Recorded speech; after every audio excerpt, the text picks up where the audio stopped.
Hello friends, स्वागत है आपका मेरे यूट्यूब चैनल पे। तो फ्रेंड्स, आज मैं क्लास 10 का मैथ्स एक्सरसाइज 3.2 क्वेश्चन नंबर 2 बताने जा रही हूँ। तो देखते हैं सब्स्टिट्यूशन मेथड से इसे कैसे सॉल्व करते हैं। ठीक है, solve 2x plus 3y is equal to 11 and 2x minus 4y is equal to minus 24 and hence find the value of m for which y is equal to mx plus 3। तो friends, आप देख रहे हैं कि 2x plus 3y is equal to 11 है ना। ये equation 1 हो जाएगा और ये इक्वेशन 2 हो जाएगा। तो चलिए इसे सॉल्व करते हैं। 2x plus 3y equal to 11 and 2x minus 4y equal to minus 24। Friend, तो ये तो आपको लीनियर फॉर्म में दिख रहा है ना, ax plus b y is equal to constant term के टर्म में। तो इसे इक्वेशन 1 मान लेंगे और इसे इक्वेशन 2 मान लेंगे। फ्रेंड्स, आप इस 3.2 एक्सरसाइज में सब्स्टिट्यूशन मेथड को है ना इतनी बार बनाते जाएंगे कि आपको पूरा प्रोसेस ऐसे ही याद हो जाएगा कि क्या स्टेप करना है। ठीक है, तो चलते हैं फ्रॉम इक्वेशन 1। तो फ्रॉम इक्वेशन 1 से हम लोगों को क्या मिल रहा है, 2x plus 3y equal to 11। Solve करेंगे है ना। इसके लिए हम लोग क्या करते थे फ्रेंड्स, x को धीरे धीरे सेपरेट करते थे। तो 11 तो एज इट इज वैसे ही रहेगा। 3y को अगर इधर बुलाया जाए तो ये अपने साइन को चेंज करते हुए आ जाएगा, प्लस से माइनस। अब x को अकेले कर सकते हैं, 11 माइनस 3y, और ये जो 2 है ना, यहाँ पे कुछ नहीं रहता है तो ये मल्टीप्लाई के फॉर्म में होता है। अब अगर इसे इधर बुलाया जाए तो ये डिवाइड में हो जाएगा। हो गया। अब क्या करेंगे, अब क्या करते थे फ्रेंड, इस x की वैल्यू को हम लोग इक्वेशन 2 में पुट करते थे। तो लिखेंगे put the value of x in equation 2। ठीक है, देखते हैं। तो इक्वेशन 2 क्या है हमारा, 2x minus 4y is equal to minus 24 है। 2 की जगह पे तो 2 को एज इट इज लिख देंगे, लेकिन x की जगह पे क्या बिठाना है यहाँ पे, तो 11 माइनस 3y बाई 2 को बिठाना है। हो गया x का वैल्यू। अब माइनस है, माइनस देंगे, 4y को एज इट इज उतार देना है, इक्वल टू माइनस 24 है। हो गया। अब आगे सॉल्व करते हैं। तो देखिए फ्रेंड्स, ये 2 और 2 क्या हो जाएगा, डिवाइड हो जाएगा। यहाँ पे कुछ नहीं है, ब्रैकेट है, तो ये मल्टीप्लाई के फॉर्म में होता है। तो 2 और 2 क्या हो गया, कैंसिल हो गया। अब क्या बच गया है, तो 11 माइनस 3y यहाँ पे बचा है, लिख दिया मैंने। फिर क्या है, माइनस 4y है, फिर क्या है, माइनस 24 है। इसे आगे सॉल्व करेंगे। माइनस 3y माइनस 4y तो ऐड हो जाएगा, माइनस माइनस क्या होता है, प्लस। तो 4 और 3 7y हो जाएंगे। लेकिन साइन किसका होगा, 3 का या 4 का, तो 4 बड़ा होता है इसलिए 4 के सामने का साइन दे देंगे। अब बाकी सबको उस साइड ले चलेंगे। तो माइनस 24 तो पहले से इधर है, ये वैसे ही रहेगा। लेकिन 11 फ्रेंड यहाँ पे कुछ नहीं तो प्लस है, तो अगर 11 को उस साइड लेके जाए तो क्या हो जाएगा, माइनस में हो जाएगा, तो माइनस 11 हो जाएगा। अब क्या हो जाएगा, y को रहने देते हैं, बाकी सबको इधर बुला लेते हैं। ठीक है, तो माइनस माइनस प्लस हो जाएगा, तो 24 और 11 कितना हो जाएगा, 35। माइनस का साइन होगा क्योंकि 24 बड़ा है, और इस 7 को यहाँ पे बुलाया जाए तो ये माइनस 7 के साथ आएगा। ठीक है, अब क्या होगा फ्रेंड्स, माइनस माइनस कैंसिल हो जाएगा। 7 की टेबल से 35 5 टाइम्स में कट हो जाएगा। तो इस तरह से y इज इक्वल टू क्या आंसर आ जाएगा हमारा, 5। ठीक है, तो अभी हमारा कंप्लीट नहीं हुआ, अब हम लोग x की वैल्यू फाइंड करेंगे। तो अब क्या करेंगे, इस y के वैल्यू को इक्वेशन 1 या 2 करेंगे। तो लिखेंगे पुट द वैल्यू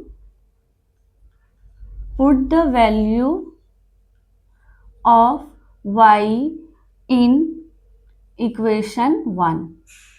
तो इक्वेशन 1 में क्या है हमारा, 2x plus 3y is equal to 11। तो 2x को एज इट इज रहने देते हैं, अभी y के जगह पे पहले पुट कर देते हैं। देखिए फ्रेंड, यहाँ पे मल्टीप्लाई मैंने क्यों लिखा है, क्योंकि 3y है ना, यहाँ पे जब सब कोई भी नंबर वेरिएबल नंबर्स के साथ अगर कांटेक्ट में हो तो यहाँ पे मल्टीप्लाई का फॉर्म होता ही है ना, मल्टीप्लाई यहाँ पे छुपा होता है। तो y की जगह पे 5 को लिखेंगे इक्वल टू 11। अब क्या हो जाएगा, 2x प्लस 5 3 जा 15 इज इक्वल टू 11। इस तरह से 2x is equal to 11 minus 15 हो जाएगा। 15 को इधर लाया इसलिए माइनस हो गया ये। अब x इज इक्वल टू क्या आ जाएगा, माइनस 4/2 है ना। इन दोनों में बड़ा कौन है, 15, तो 15 का साइन को मैंने लिखा है। और 2 इस साइड आकर के डिवाइड में हो गया, 2 2 इज 4, तो x is equal to friends -2 आ गया हमारा आंसर। अब क्या करेंगे, अब हम लोगों को ये y is equal to m x plus 3 को देखना है, ठीक है। तो देखते हैं कि इस तरह से m की वैल्यू क्या आएगी वो निकालना है। तो फ्रेंड क्या दिया, y is equal to m x plus 3, तो y की जगह पे तो हमारा वैल्यू आ चुका है ना, तो y की जगह पे y को लिख देंगे, 5 आया है, देखिए यहाँ पे y is equal to 5। m की जगह पे m को एज इट इज उतार देना है क्योंकि m का वैल्यू तो फाइंड करना है ना। और x की जगह पे क्या लिखेंगे फ्रेंड्स, x आया हमारा -2। तो यहाँ पे मैंने कहा था जब दो वेरिएबल्स या कोई भी है ना कांस्टेंट टर्म के साथ अगर वेरिएबल नंबर जुड़ा हो तो यहाँ पे क्या मल्टीप्लाई छुपा होता है, x की जगह पे क्या बिठाएंगे -2 को प्लस 3। अब 5 इज इक्वल टू क्या हो जाएगा -2m, है ना, m को -2 से मल्टीप्लाई करने पे -2m हो जाएगा, प्लस 3 है। अब इसे आगे सॉल्व करेंगे तो फ्रेंड्स एक काम करते हैं, 5 को इधर ही रहने देते हैं ना, 3 को अगर 5 के साइड बुलाया जाए तो प्लस है तो इधर माइनस में आ जाएगा, तो -3 हो गया। अब इस साइड तो -2 पहले से ही है तो -2m उतार देंगे, ठीक है। अब क्या करेंगे, 5 से 3 माइनस करेंगे तो क्या हो जाएगा फ्रेंड्स -2, और इस साइड क्या है -2m, सॉरी -2 नहीं होगा, 5 से 3 माइनस कर रहे हैं तो सिर्फ 2 होगा, है ना, क्योंकि 5 बड़ा है तो 5 के सामने कुछ नहीं है तो प्लस होगा, तो 2 इज इक्वल टू -2m हो गया, है ना, यहाँ पे क्या -2m, तो मैंने -2m उतार दिया है। अब इसे सॉल्व करेंगे तो 2 और इस 2 को अगर इधर बुलाएंगे तो -2 इज इक्वल टू m, यहाँ पे अकेले रह गया। अब 2 और 2 कैंसिल होकर के यहाँ पे -1 आ रहा है, यहाँ पे माइनस था ना, आप अभी नहीं लिखिए आगे लिख लेंगे ना, तो m is equal to 1 by -1 means -1 ही होगा। तो इस तरह से m इज इक्वल टू -1 आ गया हमारा। तो आइए फ्रेंड्स चलते हैं क्वेश्चन नंबर 3 की ओर। From the pair of linear equations for the following problems and find their solution by substitution method। तो फ्रेंड्स इसमें हम लोगों को कुछ लीनियर फॉर्म में स्टेटमेंट मिलेंगे जिसे हम लोगों को सब्सटीट्यूशन मेथड से सॉल्व करना है। तो देखते हैं 3 के 1 में क्या कह रहा है, the difference between two number is 26।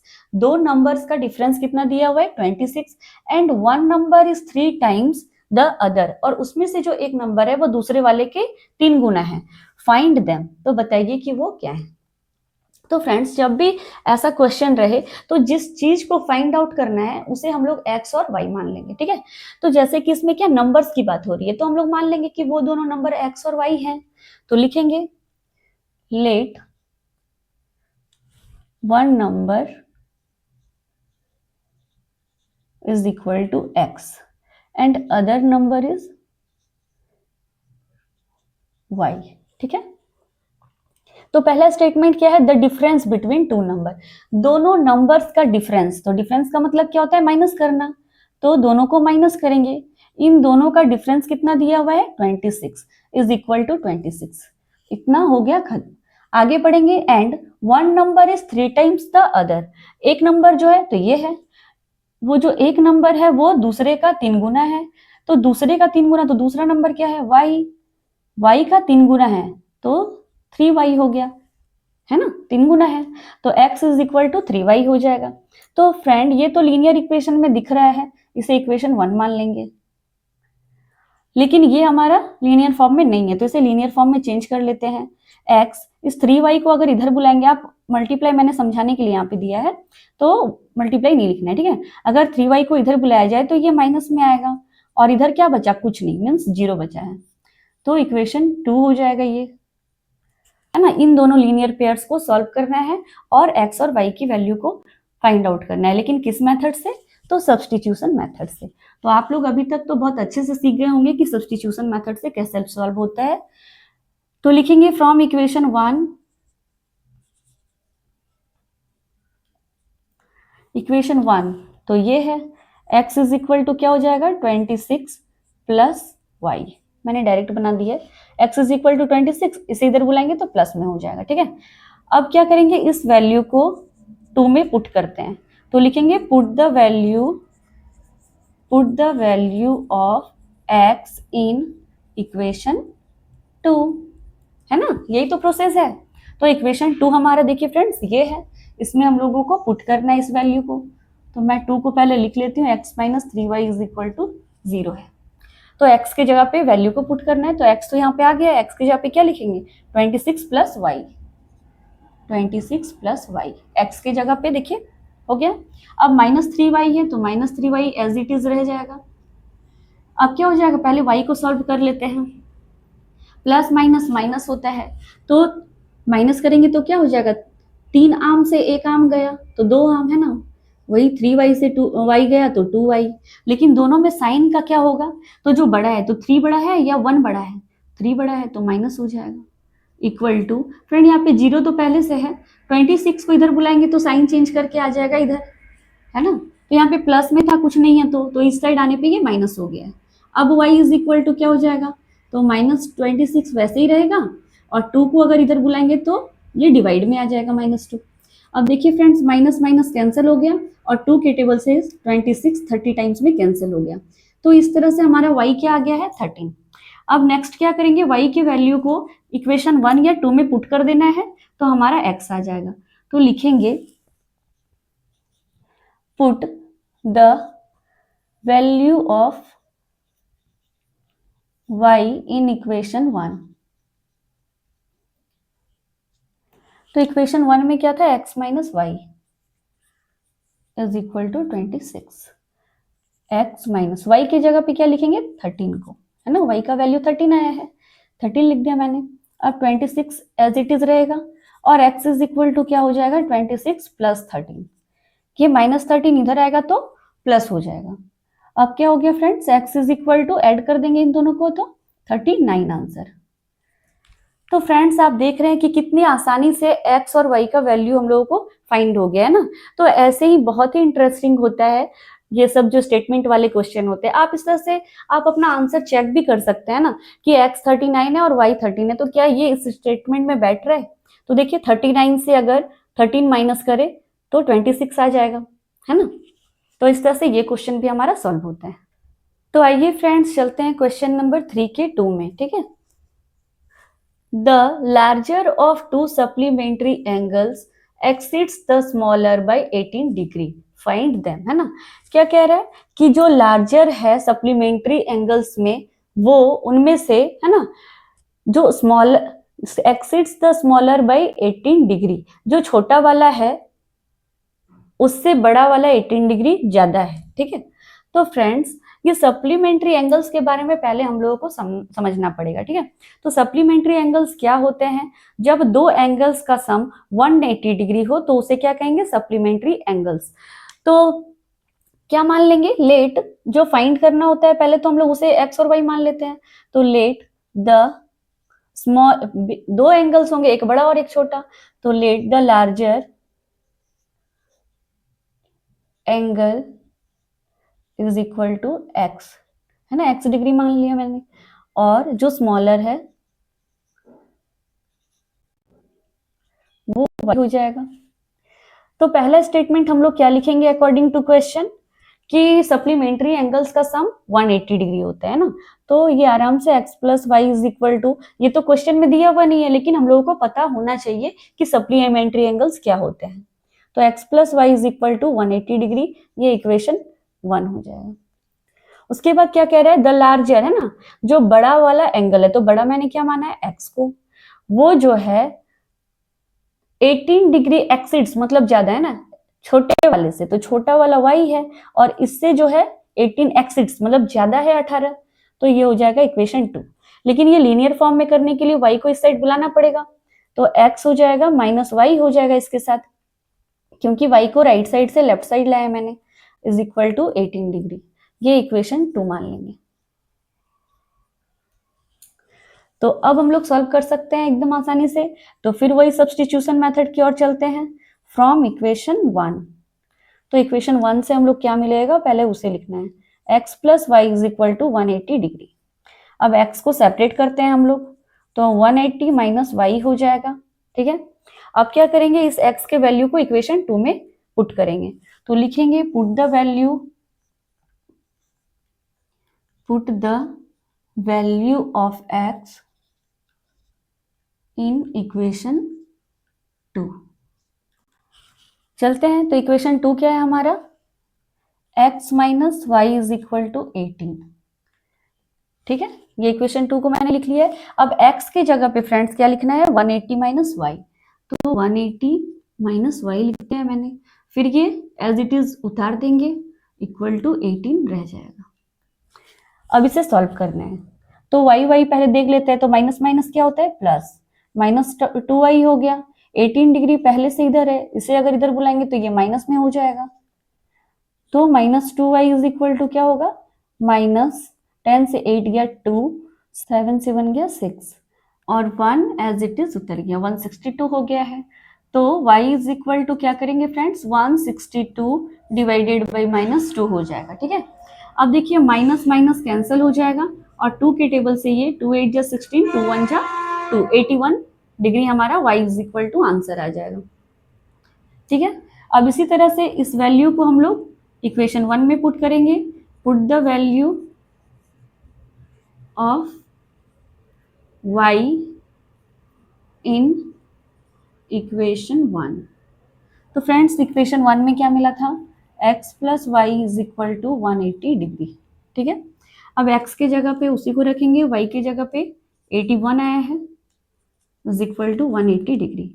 अब x इज इक्वल टू क्या हो जाएगा, 180 minus 81 degree is equal to, minus करेंगे 10 से 1 गया 9, 7 17 से 8 गया 9, इस तरह से x इज इक्वल टू क्या आ गया है 99 डिग्री।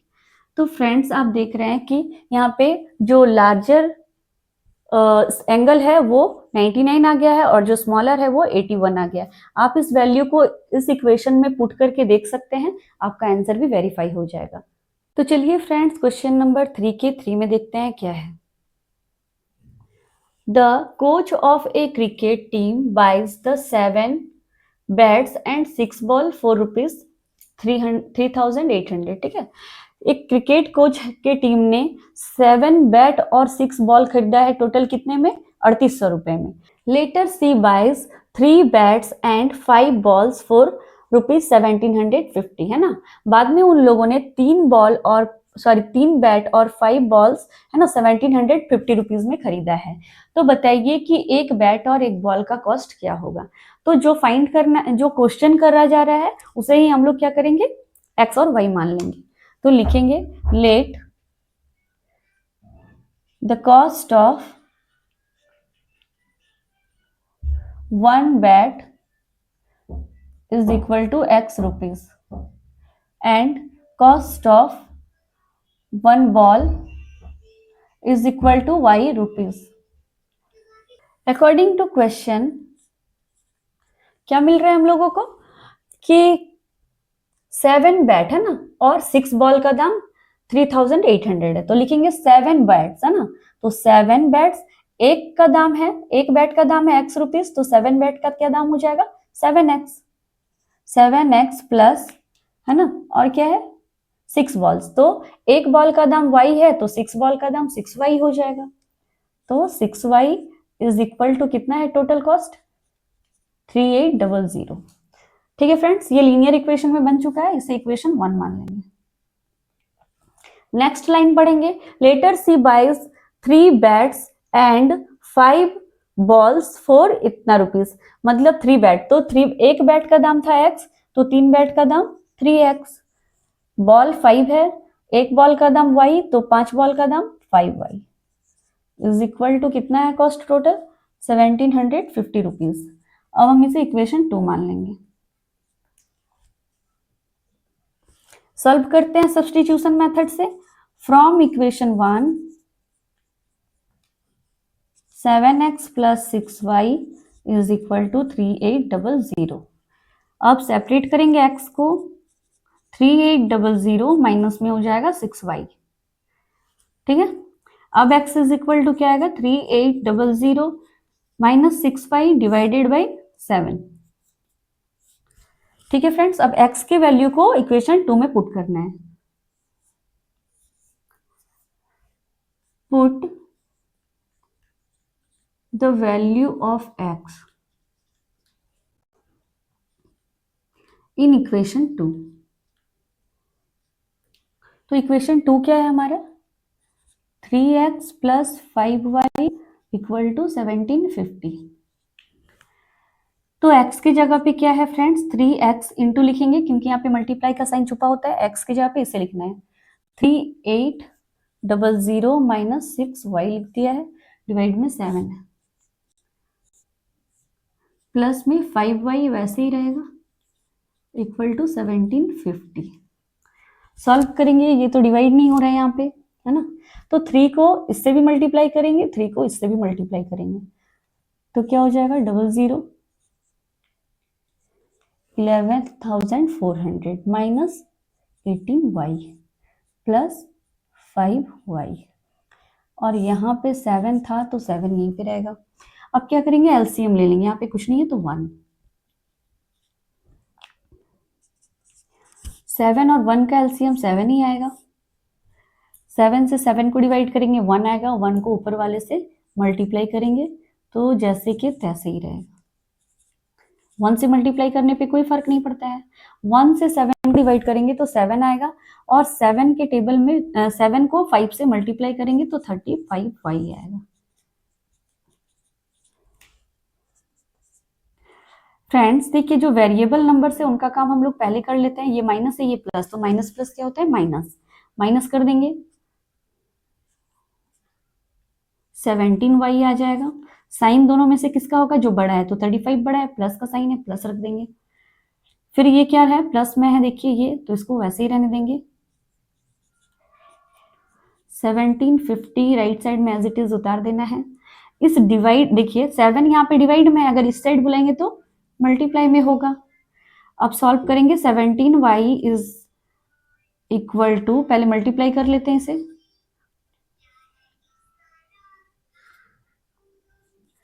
इतना आ जाएगा, प्लस को इस साइड बुलाएंगे तो माइनस में होगा, माइनस होकर के क्या देगा 850 आएगा, ठीक है। तो फ्रेंड्स अब मुझे आगे सॉल्व करने के लिए इसे थोड़ा मिटाना होगा, तो देखते हैं इस साइड है ना, y इज इक्वल टू, अब क्या हो जाएगा, y इज इक्वल टू आ जाएगा हमारा 850 होल डिवाइडेड बाई 17, है ना, y अगर इस साइड आएगा तो डिवाइड में, 17 के टेबल से 85 5 टाइम्स में कटता है, मीन्स 50 हो जाएगा, ठीक है फ्रेंड्स। तो y यानी कि बॉल का दाम कितना निकल गया, एक बॉल का दाम 50 रुपए है। अब इस y के वैल्यू को इक्वेशन 1 में पुट कर देंगे, तो लिखेंगे पुट द वैल्यू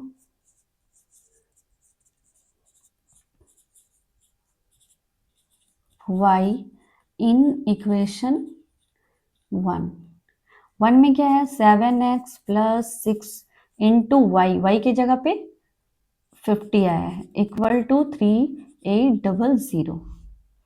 आगे सॉल्व करते हैं, 7x प्लस 6 5 जा 30, 300 हो जाएगा, और ये एज इट इज उतर जाएगा। सॉल्व करेंगे आगे इस लाइन को, 7x को रहने देते हैं, बाकी सबको उस साइड ले चलते हैं, ये इधर आएगा माइनस में हो जाएगा, इक्वल टू 0053, ठीक है फ्रेंड्स। तो अब x इज इक्वल टू क्या आ जाएगा, अगर मैं यहीं पे सॉल्व करूं तो x इज इक्वल टू 3500 है, और इस 7 को अगर इधर बुलाया जाए तो ये डिवाइड में हो जाएगा, 7 के टेबल में 3500 कितने टाइम्स में कटेगा, तो 500 टाइम्स में। तो फ्रेंड्स इस तरह से हमारा x का वैल्यू कितना आ गया है 500 आंसर। मतलब क्या हुआ कि एक बैट का दाम कितना है फ्रेंड्स 500 रुपीज। तो इस तरह से हमारा क्वेश्चन सॉल्व होता है।